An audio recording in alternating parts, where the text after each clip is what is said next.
सुनील मुजफ्फरपुर का रहने वाला था। बीए करने के बाद उसे कोलकाता में नौकरी मिल गई। कुछ दिनों की कोशिश के बाद उसे किराए पर मकान भी मिल गया। मकान माली भाभी, वह उनके घर के छोटे मोटे काम भी कर देता था। एक दिन रंजीत प्रसाद ने सुनील से कहा, अब तुम्हें खाना बनाने की जरूरत नहीं, कल से तुम हमारे साथ ही खाना खाओगे। पहले सुनील इसके लिए तैयार नहीं हुआ, मगर जब पूनम ने भी जोर दिया तो वह उन लोगों के साथ खाना खाने के लिए राजी हो गया, मगर शर्त यह रखी कि भोजन के बदले उन्हें रुपए लेने होंगे। आखिरकार रंजीत प्रसाद ने 2 साल पहले पूनम से शादी की थी, मगर पूनम ने भी उन्हें अब तक कोई बच्चा नहीं दिया था। मकान 2 मंजिल का था। मकान मालिक ऊपरी मंजिल पर रहते थे और सुनील नीचे रहता था। सुनील रंजीत प्रसाद को भैया कहता था और पूनम को भाभी। वो उनके घर के छोटे मोटे काम भी कर देता था। एक दिन रंजीत प्रसाद ने सुनील से कहा, अब तुम्हें खाना बनाने की ज़रूरत नहीं, कल से तुम हमारे साथ ही खाना खाओगे। पहले सुनील इसके लिए तैयार नहीं हुआ, मगर जब पूनम ने भी जोर दिया तो वो उन लोगों के साथ खाना खाने के लिए राज़ी हो गया, मगर शर्त ये रखी कि भोजन के बदले उन्हें रुपये लेने होंगे। आखिरकार रंजीत प्रसाद ने भी उसकी शर्त मान ली। धीरे धीरे सुनील को लगने लगा कि वो पूनम को चाहने लगा है। अगर पूनम ने उसे नहीं मिली तो उसकी ज़िंदगी बेकार हो जाएगी। इसी तरह 6 महीने बीत गए। उसके बाद एक दिन ऐसा वाक़या हुआ कि वे दोनों एक दूसरे में समाये बिना न रह सके। उस दिन रविवार था। सुनील की छुट्टी थी। रंजीत प्रसाद रोज़ाना की तरह सुबह 11 बजे अपनी दुकान पर चले गए थे। वे रात के 10 बजे से पहले घर नहीं लौटते थे। वे अपनी दुकान बृहस्पतिवार को बंद रखते थे। दोपहर का भोजन करते समय अचानक पूनम ने सुनील से कहा कि वो उसके साथ सिनेमा घर में कोई फिल्म देखना चाहती है। सुनील को लगा कि जैसे उसके मन की मुराद पूरी हो गई हो। दोनों ने शाम को फिल्म देखने की योजना बना ली। शाम को सुनील अपने कमरे में तैयार हो रहा था कि अचानक वहाँ पूनम आ गई। वो एक टक उसे देखने लगा। उसकी नज़रें पूनम के हर एक अंग को निहारने लगीं। कसा हुआ बदन, उभरी हुई छाती, बड़ी बड़ी आँखें, पतली कमर, गुलाबी होंठ, और उस समय उसने काले रंग का सूट भी पहन रखा था जो उसके गोरे रंग पर कयामत ढा रहा था। सुनील कुछ कहता इससे पहले पूनम बोली, क्या हुआ? इस तरह आंखें फाड़कर मुझे क्यों देख रहे हो? क्या मैं इस लिबास में अच्छी नहीं लग रही? अच्छी तो आप हर लिबास में लगती हैं, मगर इस लिबास में तो कुछ और ही बात है भाभी। पूनम मुस्कुराती हुई बोली, क्या तुम्हारा दिल घायल हो गया है? सुनील खुद पर काबू ना पा सका और दिल की बात ज़बान पर झट से ला दिया। अगर मैं कहूँ कि मेरा दिल आपको पाने के लिए झटपटा उठा है तो? ऐसी बात है तो तुम्हारी बताओ कि तुम्हारे दिल की झटपटाहट दूर करने के लिए मुझे क्या करना होगा। सुनील को लगा कि अगर उसने ये मौका गवा दिया तो पूनम को कभी भी पा नहीं सकेगा। उसने बगैर देर किए झट से पूनम को अपनी बाहों में भर लिया और कहा, आपको कुछ करना नहीं है, जो कुछ करना है मुझे करना है, आपको सिर्फ मेरा साथ देना है। इतना कहने के बाद सुनील पूनम के गुलाबी गालों और रसीले होंठों को बार बार चूमने लगा। थोड़ी देर बाद पूनम बोली, अब छोड़ो, नहीं तो फिल्म जाने में देर हो जाएगी। सुनील ने पूनम को अपनी बाहों से जुदा नहीं किया। उसने पूनम के गालों पर एक जोरदार चुम्बन जड़कर कहा, मैं कुछ और ही सोच रहा हूँ। वो क्या? आज जब हम दोनों ने एक दूसरे पर अपने प्यार का इजहार कर ही दिया है तो क्यों ना जिंदगी का असली मज़ा बिस्तर पर लिया जाए। फिल्म फिर कभी देख लेंगे। पूनम मुस्कुराकर बोली, ख्याल बुरा नहीं है, दरवाज़ा बंद कर लो, मैं बिस्तर पर चलती हूँ। पूनम को अपनी बाहों से अलग कर सुनील कमरे का दरवाज़ा बंद करने चला गया। वो दरवाजा बंद करके बिस्तर पर आया तो वहाँ पूनम मुंह के बल लेटी थी। सुनील की बेकरारी बढ़ गई तो वो पूनम के कपड़े उतारने लगा। पूनम का संगमरमर बदन देखकर सुनील को लगा कि आज उसकी प्यास बुझ जाएगी। वो धीरे धीरे प्यार के रास्ते पर आगे बढ़ता गया।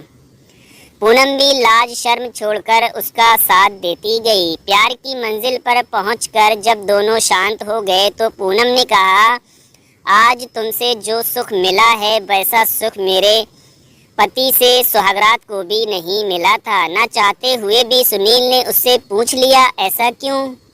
शायद इसलिए कि वे उम्र में मुझसे काफ़ी बड़े हैं। मैं सच कहती हूँ, पति से मैं एक दिन भी खुश नहीं हो पाई। अगर मैं उनसे संतुष्ट होती तो अपना जिस्म तुम्हें क्यों सौंपती? फिर आपने रंजीत भैया से शादी क्यों की? ये मेरी मजबूरी थी। मेरे पिता बहुत गरीब थे। मेरे अलावा उनकी 4 बेटियां और थीं। मैं सबसे बड़ी थी। कोई भी बिना दहेज के मुझसे शादी करने के लिए तैयार नहीं था। मेरे पिता की दहेज देने की हैसियत नहीं थी। इसलिए जब रंजीत प्रसाद ने मुझसे शादी करने के लिए पिता को प्रस्ताव दिया तो वे मान गए। मैं पिता की मजबूरी समझ जाती थी, इसलिए इस बेमेल शादी का विरोध नहीं कर पाई। मैंने सोचा था कि रंजीत प्रसाद उम्र में मुझसे 18 साल बड़े ज़रूर हैं, मगर जब वे मुझे प्यार करेंगे तो मैं सुख से भर जाऊंगी। पर ऐसा नहीं हुआ। 2 साल तक मैंने अपनी कामनाओं को दबाकर रखा, मगर जब तुम्हें देखा तो अपने आप पर काबू न रख सकी और सोचा कि अपनी प्यास बुझाने के लिए अपने आप को तुम्हारे हवाले कर दूंगी। अभी मैं तुम्हारी बाहों में हूँ। ये कहकर पूनम चुप हो गई तो सुनील ने उसे अपनी बाहों में कस लिया। उसके गालों पर एक चुम्बन जड़ने के बाद, मैं सच कहता हूँ भाभी, अगर आप मुझे नहीं मिलती तो मैं जी नहीं पाता। उस दिन के बाद से दोनों को जब भी मौका मिलता वे एक दूसरे में समा जाते। 2 साल बीत गए। इस बीच सुनील के माता पिता ने शादी करने के लिए उस पर कई बार दबाव डाला, मगर उसने हर बार कोई न कोई बहाना बना दिया। एक बार जब सुनील गांव गया तो उसकी मां ने अपना ये फैसला सुनाया कि अगर उसने 6 महीने के अंदर शादी नहीं की तो वो खुदकुशी कर लेंगी। ये सुनकर सुनील चिंता में पड़ गया। उसकी मां ने उसके लिए एक लड़की भी देख रखी थी। पूनम को सुनील इतना ज़्यादा प्यार करने लगा था कि किसी भी हाल में उससे अलग नहीं होना चाहता था। काफ़ी सोचने के बाद उसने फैसला किया कि वो समाज की परवाह किए बिना पूनम से शादी करेगा। गांव से लौटकर सुनील कोलकाता आया। मौका देखकर एक दिन उसने पूनम को अपनी बाहों में भर लिया और कहा, मुझे तुमसे कुछ कहना है।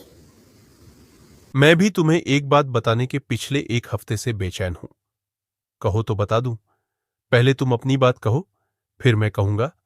मैं तुम्हारे बच्चे की मां बनने वाली हूं। कहते कहते पूनम शर्मा गई। मैं जानती हूं कि तुम मुझे बहुत प्यार करते हो, इसीलिए मैंने यह फैसला किया है कि अब मैं रंजीत प्रसाद के साथ नहीं रहूंगी। उनसे तलाक लेकर तुमसे शादी करूंगी। तुम मुझसे शादी करोगे ना? सुनील खुशी से झूम उठा।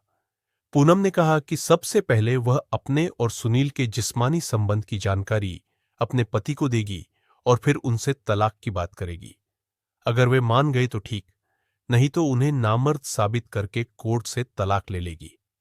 पूनम ने सुनील से कहा था कि वह रंजीत प्रसाद से रात में तलाक की बात करेगी और अगले दिन सुबह वह उसे उनका फैसला बता देगी। मगर अगले दिन सुबह सुनील को पूनम से बात करने का मौका नहीं मिला। मजबूरी में वह दफ्तर चला गया। दफ्तर से लौटकर सुनील शाम के 6 बजे घर आया तो पूनम अपने कमरे में थी। रोज की तरह उस समय रंजीत प्रसाद घर पर नहीं थे। पूनम के पास बैठकर सुनील ने उससे पूछा, तुमने रंजीत से तलाक की बात की? बात की थी, मगर उन्होंने जो कुछ कहा उस पर सोचने के बाद मैंने अपना फैसला बदल दिया। अब मैं उन्हें तलाक नहीं दूंगी और न ही तुम्हारे साथ कोई संबंध रखूंगी। यह सुनकर सुनील हैरान रह गया। उसने पूनम से पूछा, ऐसी कौन सी बात उन्होंने तुम्हें बताई कि तुम मेरे साथ विश्वासघात करने पर उतारू हो गई? उनसे बात करने के बाद मुझे पता चला कि उन्हें मेरे और तुम्हारे नाजायज संबंध की जानकारी बहुत पहले से थी। उन्होंने जानबूझकर हमें रोकने की कोशिश नहीं की। उन्होंने ऐसा इसलिए किया कि उनका मानना है कि औरत अगर किसी मर्द के साथ बेवफाई करना चाहे तो 7 तालों में बंद रहने के बावजूद कर डालेगी। अगर औरत किसी के प्रति वफादार रहना चाहेगी तो दुनिया में ऐसी कोई ताकत नहीं है कि उसे बेवफाई करने पर मजबूर कर दे।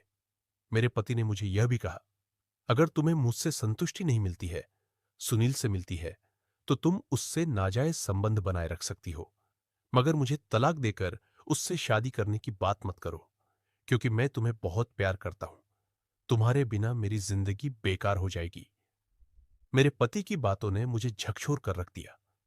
आखिरकार मैंने फैसला किया कि अब मैं पति को नहीं छोड़ूंगी। पूनम का फैसला जानकर सुनील गुस्से में आ गया। उसने पूनम का गला दबोच लिया और कहा, अगर तुम मुझसे शादी नहीं करोगी तो मैं तुम्हें जान से मार दूंगा। पूनम ने कहा, तुम मुझे जान से मार दो, मैं छू तक नहीं करूंगी, पर पति के साथ बेवफाई करने को मत कहना। सुनील उसके गले पर अपने हाथ का दबाव डालने ही जा रहा था कि अचानक उसे लगा कि वह सही नहीं है। सही रास्ते पर तो पूनम थी। उसके बाद सुनील ने पूनम के गले पर से अपना हाथ हटा लिया और कहा, मैं तुम्हें मार नहीं सकता पूनम, क्योंकि मैं तुम्हें दिल की गहराइयों से चाहता हूं। तुम्हें तुम्हारा पति भी चाहता है। तुम तो एक ही हो, तुम दोनों के साथ तो रह नहीं सकती, इसलिए तुम अपने पति के साथ ही रहो। मैं कल ही तुम्हारे घर से, तुम्हारी दुनिया से दूर चला जाऊंगा। तुम अपने पति के साथ हमेशा खुश रहना।